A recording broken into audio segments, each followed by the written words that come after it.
আমার কাছে অনেক ছেলেরাই জানতে চায় যে ম্যাডাম লিঙ্গ কতটা ভেতরে ঢোকালে একজন মহিলা চরম তৃপ্তি পায় এবং স্যাটিসফাই হয়। তো দেখুন, এই নিয়ে কিন্তু অনেকেরই অনেক রকম ভুল ধারণা রয়েছে।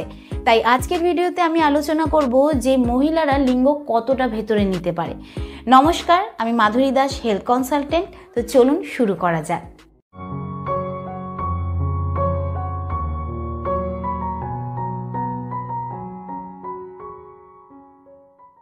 মহিলারা লিঙ্গ কতটা ভেতরে নিতে পারে সেটা জানার আগে কিন্তু তাদের প্রাইভেট পার্টসের ব্যাপারে জানাটা আপনার জন্য খুবই জরুরি। তো একটা ডায়াগ্রাম দিয়ে আমি আপনাকে বোঝানোর চেষ্টা করছি। এটা হচ্ছে মহিলাদের ভালভা এরিয়া, মানে যৌনাঙ্গের বাইরের এরিয়া। তো এই বাইরের এরিয়াতে কিন্তু দুপাশে দুটো লিপসের মতন থাকে, মানে ঠোঁটের মতন থাকে। দেখতেই পাচ্ছেন কিরকম। তো এই যে ঠোঁটের মতন রয়েছে, এটা কিন্তু অনেকের লাল রঙের হয়ে থাকে, অনেকের পিঙ্ক রঙের হয়ে থাকে, অনেকের আবার কালচে রঙের হয়ে থাকে। তো এই লিপসের মতন যে রয়েছে তার ঠিক মাঝখানে একটা ছিদ্র থাকে যেটা দিয়ে সেক্স করা হয়। তার ঠিক ওপরে ছোট্ট একটা ছিদ্র থাকে যেটা দিয়ে প্রস্রাব করা হয়। তো প্রস্রাবের ছিদ্রর ওপরে কিন্তু একটা উঁচু মতন পাতলা মতন জিনিস থাকে যেটাকে ক্লিটোরিস বলা হয়। তো সেই ক্লিটোরিসে যদি আঙুল দিয়ে হালকা করে রাব করা হয় বা হাত দিয়ে মাসাজ করা হয় তাহলে কিন্তু মহিলাদের সেরকমই উত্তেজনা বাড়ে যেরকম লিঙ্গ ঢুকিয়ে সেক্স করলে হয়। তো যখন আপনি এই ক্লিটোরিসে আঙ্গুল দিয়ে হালকা করে রাব করবেন বা মাসাজ করবেন তখন কিন্তু এতে ঘর্ষণ তৈরি হয় এবং এতে মেয়েদের উত্তেজনা বাড়ে। তো নর্মালি মহিলাদের যৌনাঙ্গের গভীরতা অনেকটাই হয়, কিন্তু একটা নির্দিষ্ট জায়গা রয়েছে, সেই জায়গাটুকু ছাড়া যতই আপনি ভেতরে ঢোকান না কেন, যতই আপনার বড় হোক না কেন, এতে কিন্তু মেয়েদের কোনো কিছু ফিল হয় না। কারণ বেশি ভেতরে সার্ভিক্স থাকে, ইউট্রেস থাকে, মানে বাচ্চার থলি থাকে। তো নর্মালি আমরা কি জানি? আমরা জানি যে যত বড় হবে, যত ভেতরে ঢুকবে তত মজা, তত আনন্দ। না, বেশি ভেতরে কিন্তু কোনো আনন্দ নেই, কোনো মজা নেই। এতে কিন্তু উল্টে মহিলাদের জন্য সেক্স পেনফুল হয়ে থাকে। আর ভ্যাজাইনার সামনের ভেতরের দিকে যে 2 থেকে 2.5 ইঞ্চি জায়গাটা রয়েছে সেই জায়গাটায় কিন্তু ব্লাড ফ্লো অনেক বেশি হয় এবং সেই জায়গাটা খুবই সেন্সিটিভ হয়। কারণ ক্লিটোরিসের যে সেন্সিটিভ নার্ভগুলো রয়েছে সেই নার্ভগুলো কিন্তু এই 2 থেকে 2.5 ইঞ্চি জায়গাটায় টাচ করে থাকে। তো সেই জন্য কিন্তু এখানে যত ভালোভাবে লিঙ্গের ঘর্ষণ হবে ততই কিন্তু মেয়েরা স্যাটিসফাই হবে, মেয়েদের উত্তেজনা বাড়বে।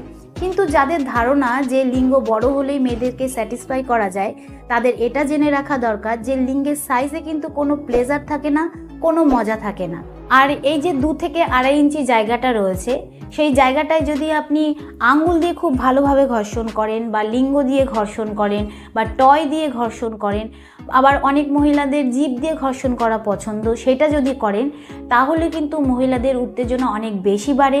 কিন্তু যদি এখন জিজ্ঞেস করেন যে মহিলাদের যৌনাঙ্গের ডেপথ কতটা, মানে গভীরতা কতটা, তাহলে বলবো যে হতে পারে সেই গভীরতা অনেকটাই, কিন্তু সেটা কিন্তু আপনার জন্য ইম্পর্টেন্ট না। সেটা কিন্তু গর্ভের মধ্যে যে বাচ্চা রয়েছে তার জন্য ইম্পর্টেন্ট, পিরিয়ডের জন্য ইম্পর্টেন্ট, ডিসচার্জের জন্য ইম্পর্টেন্ট। আপনার জন্য এটা ইম্পর্টেন্ট যে আপনি ওই 2 থেকে 2.5 ইঞ্চি জায়গাটায় কিভাবে ঘর্ষণ করছেন এবং কিরকমভাবে ঘর্ষণ করছেন। যদি আপনি সেই জায়গাটায় খুব ভালোভাবে ঘর্ষণ করতে পারেন তাহলে কিন্তু আপনার লিঙ্গ ছোট হলেও কোনো ব্যাপার না। এতেও কিন্তু আপনি একজন মহিলাকে স্যাটিসফাই করতে পারবেন, সন্তুষ্ট করতে পারবেন। কিন্তু যদি আপনার লিঙ্গের সাইজ 7 ইঞ্চি হয় বা 8 ইঞ্চি হয় আর আপনি সেই জায়গাটায় ঘর্ষণ তৈরি না করে আপনি যদি ভেতর দিকে ঢোকানোর চেষ্টা করেন তাহলে কিন্তু এতে কোনো লাভ হবে না। এতে কিন্তু ইনফেকশন ছড়াতে পারে। বাট যদি আপনি লিঙ্গ ঢুকিয়ে রোটেশন করে করার চেষ্টা করেন, মানে গোল করে ঘুরিয়ে করার চেষ্টা করেন বা সাইডগুলোতে করার চেষ্টা করেন, ওপরে করার চেষ্টা করেন, তাহলে কিন্তু আপনার সেক্স মজার হবে। কিন্তু যদি আপনি ভাবেন যে আপনার লিঙ্গ ছোট, অন্যের লিঙ্গ বড়, আপনি আপনার পার্টনারকে স্যাটিসফাই করতে পারবেন না, বা যদি কোনো মেয়ে বলে যে আমার 7 ইঞ্চি পছন্দ, 8 ইঞ্চি পছন্দ, আমি বড়তেই স্যাটিসফাই হই, তাহলে কিন্তু এটা ভুল কথা। তো আপনার লিঙ্গ যদি অ্যাভারেজ সাইজের হয় তাহলে কিন্তু চিন্তা করার কোনো কারণ নেই।